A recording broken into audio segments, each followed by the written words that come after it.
Magandang araw mga kaibigan.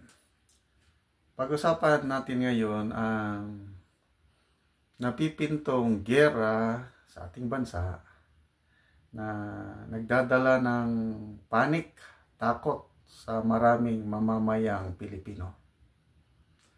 So ang Armed Forces of the Philippines nagsasabi na huwag tayong magpanik dahil the AFP is in control. Walang giyera. So, yun din ang aking panawagan na huwag tayong magpanik. Magdasal po tayo. Okay, ngayong umaga, meron ako nakitang post ng GMA Integrated News na para bang pangitain ito na masasabak ba talaga tayo sa giyera? Ang ating Philippine flag, anong turo sa atin? Pag itinaas mo ang bandila, anong nasa taas? Diba blue? Yung red nasa baba. During peacetime. Kung during wartime, giyera na, anong color ang nasa taas? Diba pula? Ito po, nangyari sa ating gobyerno. Itinaas na ang bandila natin, pula ang nakataas. Hindi ito biro. Ito, nangyari talaga. Ito po ang post ng yan o. Kawagayway, nakataas ang bandila natin, pula ang nasa taas. 10 hours ago, ipinost ng GMA Integrated News. So anong ibig sabihin? Ang gobyerno nagde-declare na may giyera na sa Pilipinas kasi nakataas na yung pulay. Okay, saang lugar ito? Okay, nakuha ang atensyon ng netizens. Ito na yung caption ng GMA. Nakuha ang atensyon ng netizens nang mag-viral ang isang larawan na baliktad na pagkakalagay ng watawat ng Pilipinas sa isang opisina ng gobyerno sa Cagayan de Oro City. Nako, dito pa pala sa aming lugar. Dito pala sa amin. Puntahan ko nga ito. Okay, saang specific lugar sa Cagayan de Oro? Paliwanag ng Bureau of Local Government Finance Region 10.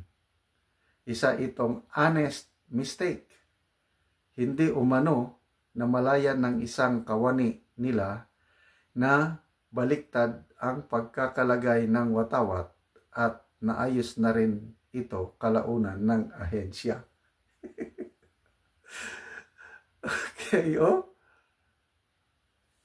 honest mistake lang daw. Kaya lang, binasa ko ang mga comments, masamang pangitain ito. Basahin natin ang mga comments. Si Gerald Kevin, sabi niya, hindi pa handa ang sangkatauhan para sa giyera. Maraming bata, babae, matatanda, mga inosenteng walang malay ang madadamay sa tunggalian ng mga bansang malalakas. Wala namang tama o mali, walang panalo o talo. Ang talo sa labanan ay ang mga inosente. Sana naman matutunan ng lahat na mahalin ang isa't isa. God bless the Philippines. Correct. Kawawa ang mga bata, matatanda, inosente. Nagkukwentuhan kaming mag-asawa. Kwento niya ng World War II. Ang kanyang lolo, kawawa na tinorture ng mga Japanese soldiers. Bakit? Kasi yung lolo, mayroon siyang kabayong puti. Pinaghinalaan ng mga Hapon na kabayo ng mga Amerikano yun na ipinaalaga lang sa aming lolo. So, tinorture siya.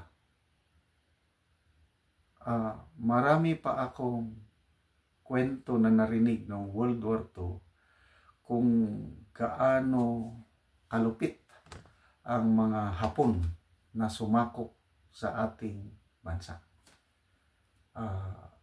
Millions of Filipinos died during World War II. Ang Manila, sa aking pagkakalam, is pangalawa sa pinakagrabing destruction na nangyari noong World War II. Pinakamatindi sa Russia, I think sa Stalingrad. So, badly devastated ang Pilipinas noong World War II. Ito pa kaya? Magkakagyera na naman. US versus China, parehas na world power, parehas na nuclear capable. Ano na lang ang mangyayari sa Pilipinas? So, nakakarimarim. May nabasa akong comment na just the thought of war, sabi niya, naawa ako sa aking mga anak, naawa ko sa aking mga relatives. Correct. Kaya dapat mag-ingat po tayo dito sa gera-gera na ito. Ito, honest mistake lang daw. Kaya lang itong nagsasabi, pangitain. Pag gobyerno nagkamali, honest mistake. Pero pag ang kababayan nagkamali, kaso kaagad. Ito, I don't know kung anong violation na ng flag code natin ito. Dapat. Yan. Nagbabadya na po ang digmaan. Hindi magandang pangitain yan. Sabi ng isang nag-comment. Huwag naman ipalayo tayo. Huwag na po sana maulit dahil kasabihan masamang pangitain yan. Huwag naman po sana. Amen. Diba? Pangitain. Tayong mga Pilipino, mahilig sa superstition eh. Kung makakita ka ng itim na pusa, malas daw yan. Ano pa yun? Makakita ka ng paro-paro na itim, something itim. Masamang pangitain. Ano pa yung comment? Minsan, parang ginagawa na natin libangan ang katangahan. Yan, ito. Declaration of war. Yan, mga comments. Tama nga. Kasi tinaas mo ang bandila, pula. Ay di, gera na. Was it an honest mistake o destiny? Huwag naman sana. Sa pangalan ng Panginoong Hesus, let's bind. We declare na walang mangyayaring gera dito sa Pilipinas. Hindi tayo madadamay sa gera ng US at saka China or Russia.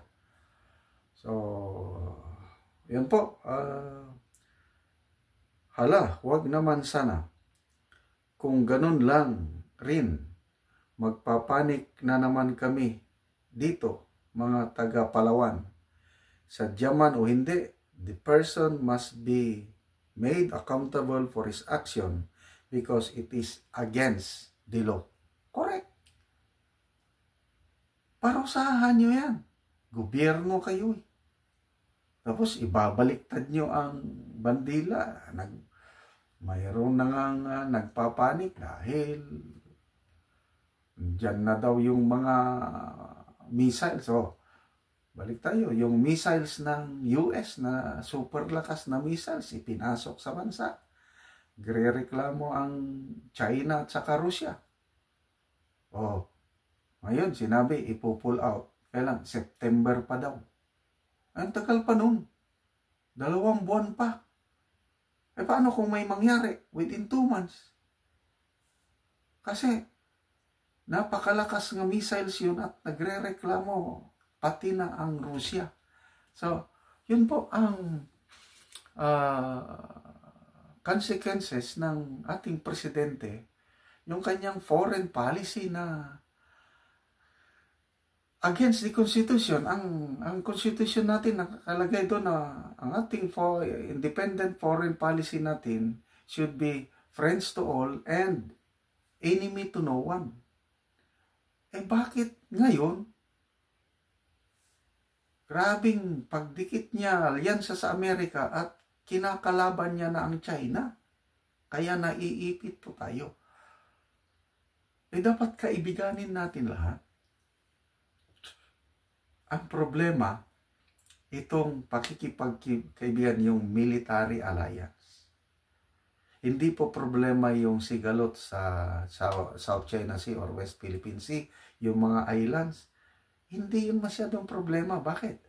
Kasi ang ating kapitbansa, ASEAN neighbors, example, Malaysia, Indonesia, Brunei, Vietnam, mayroon din silang sigalot sa mga disputed islands sa Tendas Line.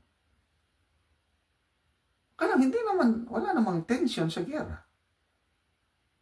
Lalo na ang Vietnam. Na nung una, pinalubog na ng China ang mga barko ng Vietnamese, namatayan ng Vietnamese more than 100 persons. Ngayon, tahimik na. Bakit? Dahil ang Vietnam, itong ating neighboring countries, kaibigan nila ang US, nakikipagnegosyo sa US, kailang hindi sila tuta. Hindi nila military allied partners, hindi. Walang masyadong connection in terms of military. Tayo lang ang meron. Kaya yun po ang magnet, yung pag-alyansa natin sa US in terms of military matters. Kaya doon nagagalit ang China. Sana ang ating foreign policy is, negosyo. Yes, kailangan natin negosyo, kaibiganin ng lahat. Pagdating na sa ating depensa, tayo lang. Let's build our own capability na hindi tayo maiipit dito sa dalawang superpower. Okay. Anyway, balik tayo sa let's pray na itong masamang pangitayang ito is ma-break. Hindi yan matutuloy. Let's pray walang giyera na mangyayari sa ating bansa.